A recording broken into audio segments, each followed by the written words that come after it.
Hey there, everyone. This is a review for SummerSlam in Detroit. So, whoop whoop to all the juggalos out there. SummerSlam was Saturday, August 5th. And yeah, Born to Be Wild's the official theme song. Born to Be Wild. And I'm like, I guess that's with the times. I don't know. At the beginning, Kid Rock is all about it, you know. So I'm like, okay, there's probably no Bud Light gonna be served here tonight and all that, but whatever. Right? What do I know? First match, Logan Paul versus Ricochet, and I mean, this was a pretty high flying good match. Logan Paul did like a badass buckshot lariat to the outside and hit him. Logan Paul got the advantage, but a lot of his high flying high spots, they keep doing the most like mat level moonsaults and shooting stars. Logan did a badass moonsault that Ricochet caught him, and then Logan turned it into like a DDT. Logan Paul gets some brass knuckles from one of his cronies at the end, and Logan Paul wins dirty. Which, I mean, it was a good match. It was really good. I think it was. So yeah. Next is Cody Rhodes versus Brock Lesnar 3, and there's this vignette like that's really good but funny. You know, like I don't know. I guess but there's two white dudes fighting. Whatever.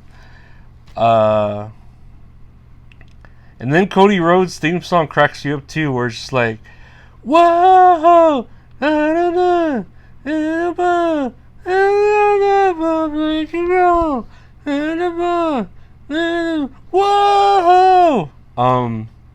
a lot of pyro. Cody's mother is in the front row, and I don't know what that has to do. They're just showing her, she doesn't look.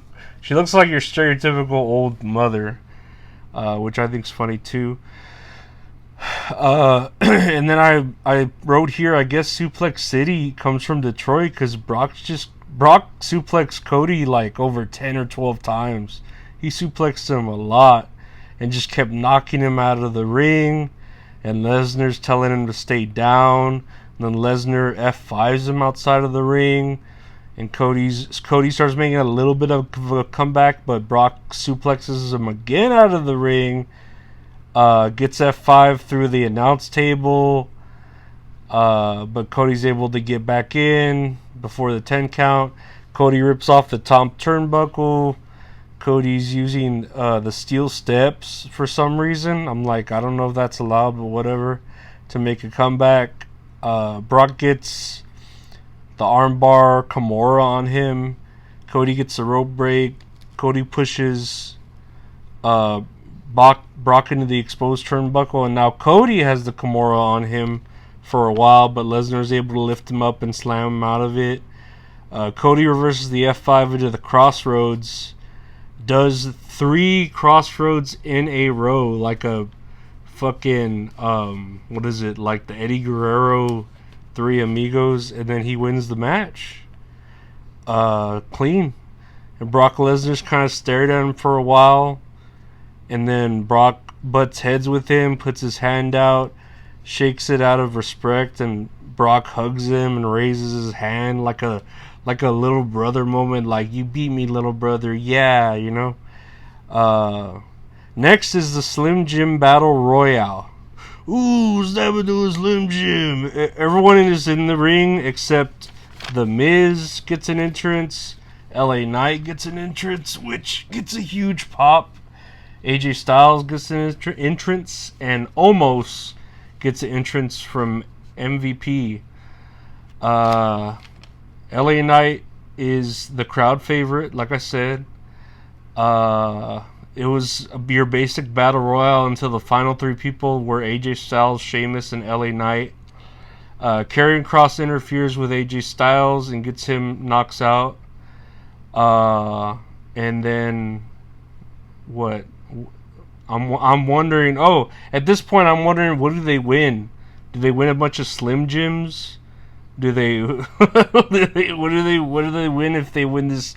This match doesn't matter. You know, it's just a battle royale for the sake of a battle royale. There's no like, a title shot or anything like that. Huge belly to belly that Sheamus and LA Knight do off the top rope that they almost fucked it up. And LA Knight wins.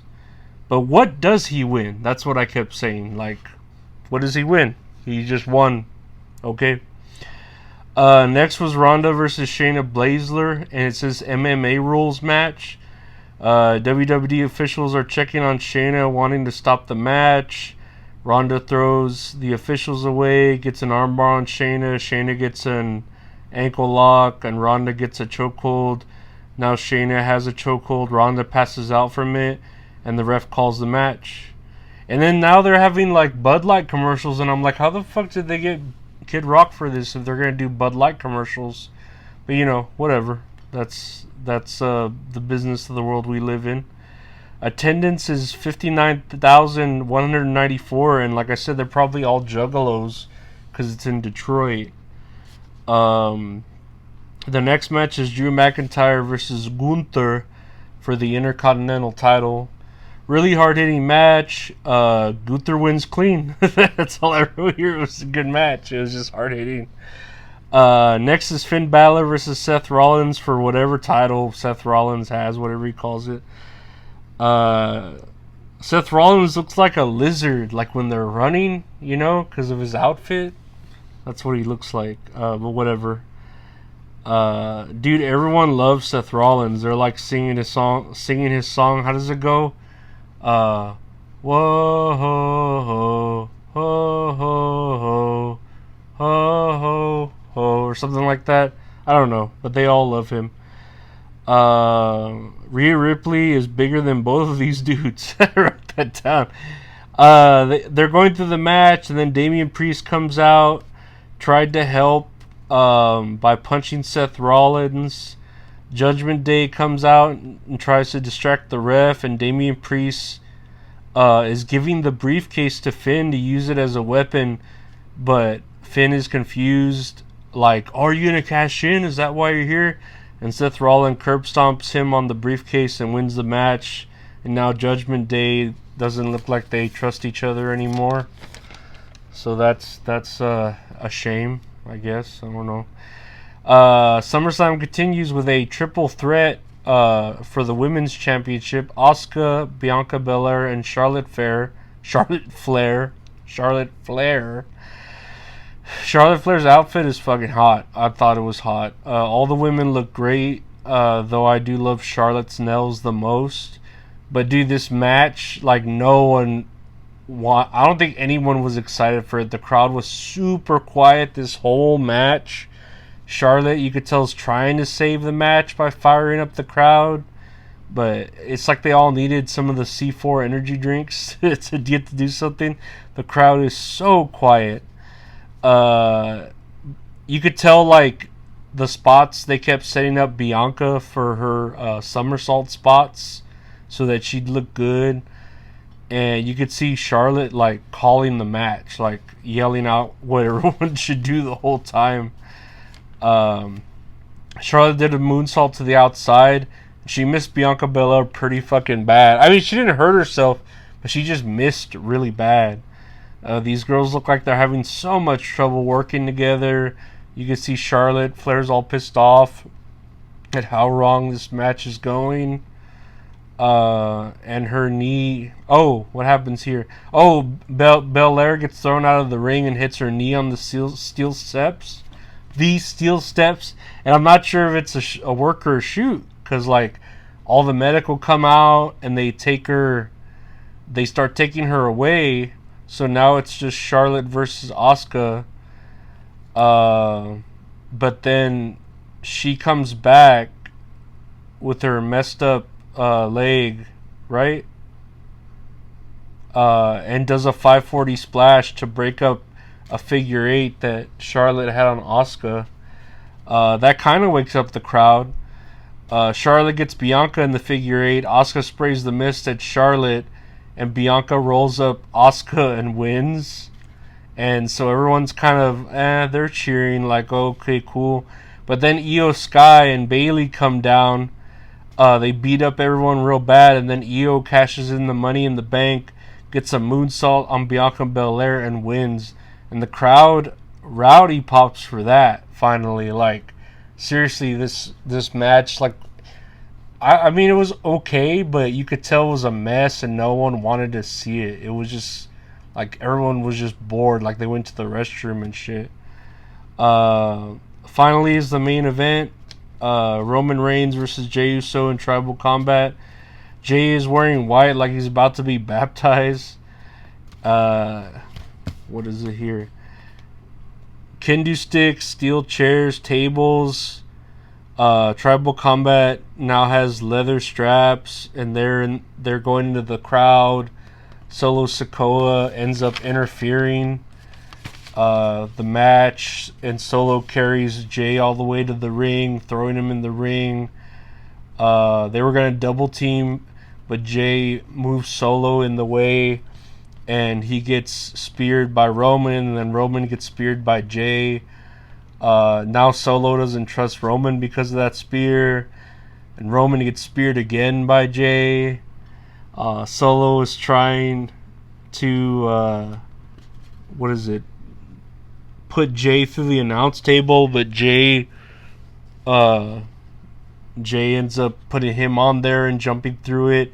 Jey gets Roman in the ring, spears and splashes Roman, and then a hooded person breaks the count, and it's Jimmy, his brother. Jimmy super kicks him, and they throws him in the ring, and Roman spears him through a table that's set up in the corner, and that's it. That's the match. And the whole tribe, the Samoan tribe, look like they're broken because they're all hating on each other. And I guess this is gonna set up a Jey versus Jimmy sort of feud, but I don't know. SummerSlam, there's very little highlights to SummerSlam. Like I said, like Io Sky got a big pop, LA Knight got a big pop, but otherwise, like, it was just unbearable. Like, it wasn't very good. Even the Cody Rhodes match, like, it was a good match, but it wasn't whatever. I think the best match was, what was the first match? What did I say the first match was? I don't even remember. What were my notes? The first match was Kid Rock. Now, Logan Paul and Ricochet was probably the best match out of all of that. And that's funny because it went on first, but whatever. But yeah, thank y'all for listening to my review here. Like, share, subscribe, all that good stuff. We're going to keep watching wrestling because, I don't know, it's there. It's what's to watch. But yeah, thank y'all for watching, and we'll see you again later. Take care.